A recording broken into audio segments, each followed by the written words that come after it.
On va demander là maintenant à Philippe Casanova qui est sur ma droite, donc je vais demander peut-être à Jean-Luc s'il peut mettre la caméra sur lui et plus que sur moi.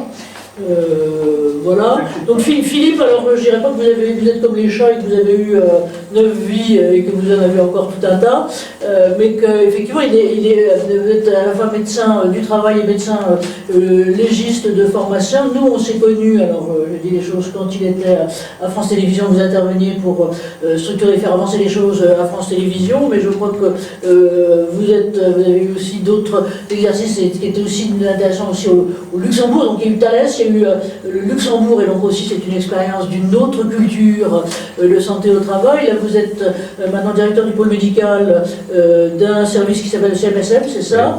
Oui, et alors on a choisi là, pardon, de mettre l'accent plutôt sur une expérience que vous avez eue, j'allais dire, juste avant, et qui était celle à la fois de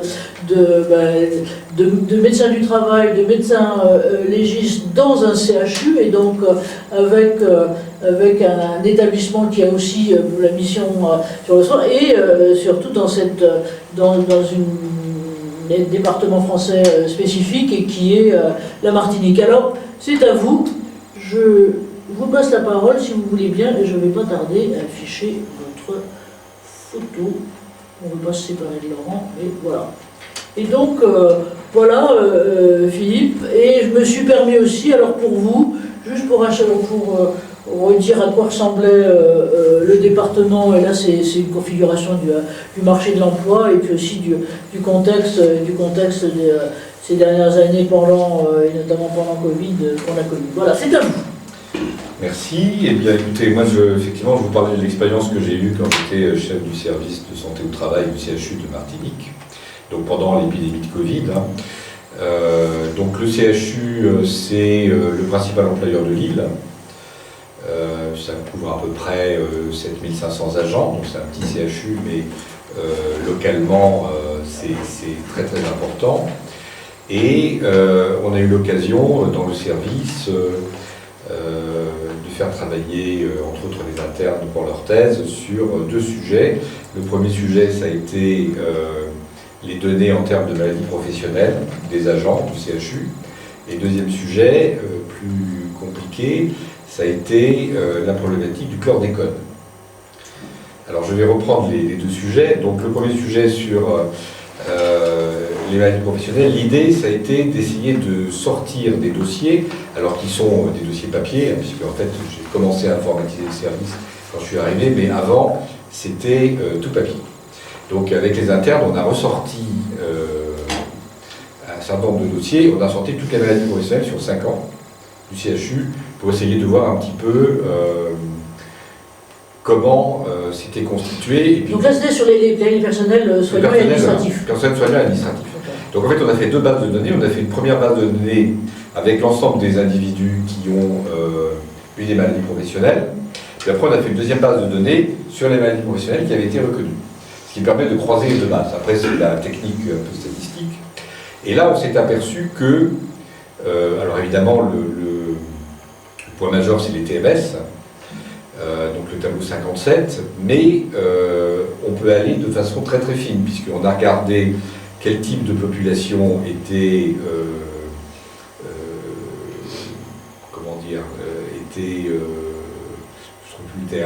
était en lien, enfin était exposé, et quel type de population déclarait une maladie professionnelle 57.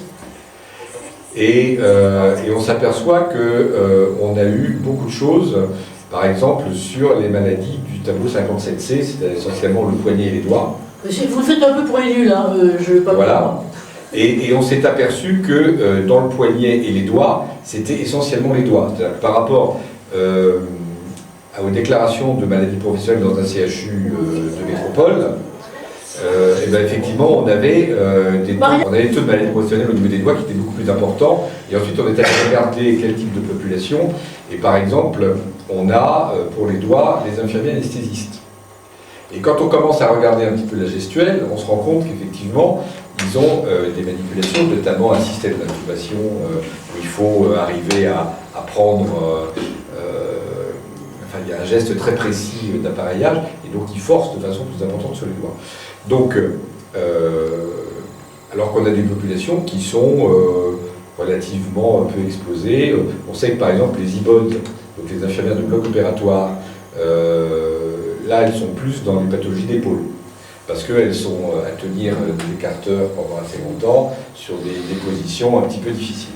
Donc si vous voulez, en fait, les chiffres permettent d'objectiver de façon claire où sont les problèmes et de réfléchir aux possibilités de remèdes qu'on peut en donner. C'est-à-dire que quand on a des aides-soignantes qui vont avoir des lombalgies, par exemple, des hernies discales, pour le terme de maladie professionnelle, eh ben, on s'aperçoit que dès qu'on met en place des systèmes de pèse malade, d'aide à la manutention, et on avait justement un service équipé et un service pas équipé, pour des raisons historiques, bien le delta, hein. On voit tout à fait le delta. Voilà. Donc si vous voulez, ça objective les choses, ça permet donc de faire une meilleure prévention, ça permet d'avoir une discussion beaucoup plus saine, à la fois entre l'employeur, les partenaires sociaux et les agents.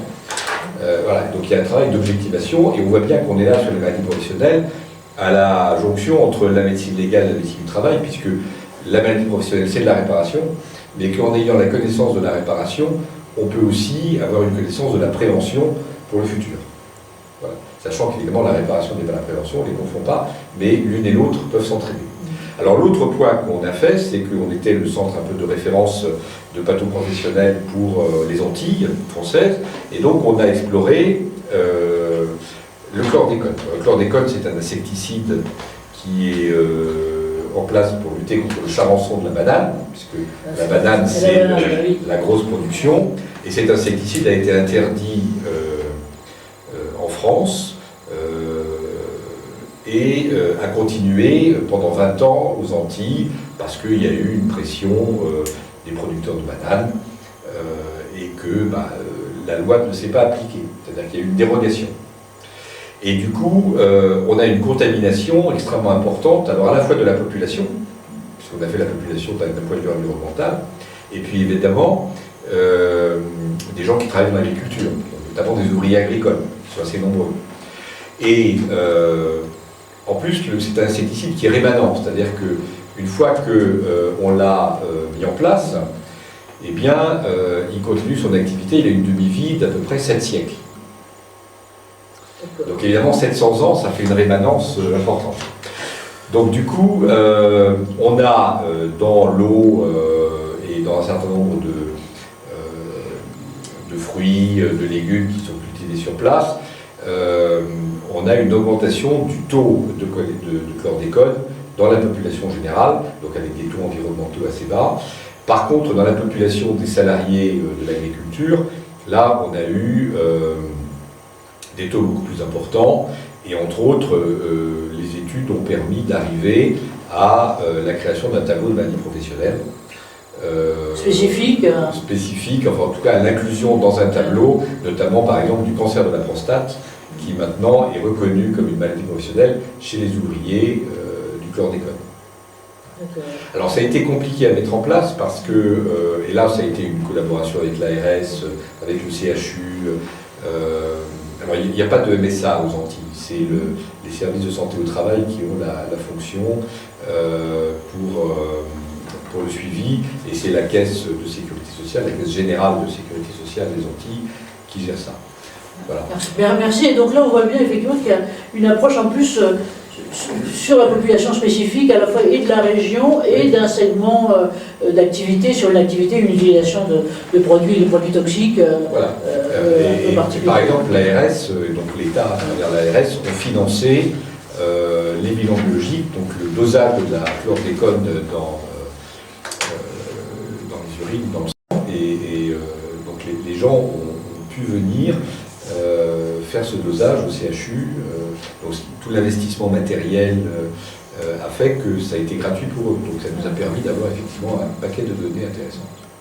Merci et merci à vous. Et on voit bien effectivement ce que vous montrez bien, c'est l'intrication finalement des données qui sont à la fois des données et des modalités de prévention et aussi de réparation qui sont à la fois environnementales, générales et autres. Alors je voulais juste en profiter, si je peux me permettre, pour saluer un tout petit peu les Antilles de ce côté-là et plus particulièrement ça, parce que pour les fidèles du cercle, vous savez, de temps en temps, on fait des flashbacks sur des grands préfigurants. Et l'un des grands préfigurants en matière d'épidémiologie, de santé, travail, de géographie et autres, est un dénommé Alexandre Moreau de Jeunesse, totalement inconnu, mais pour les membres du cercle, je vous ai mis toute la littérature là-dedans, et c'est absolument fantastique ce que, à l'époque, en gros, c'était entre...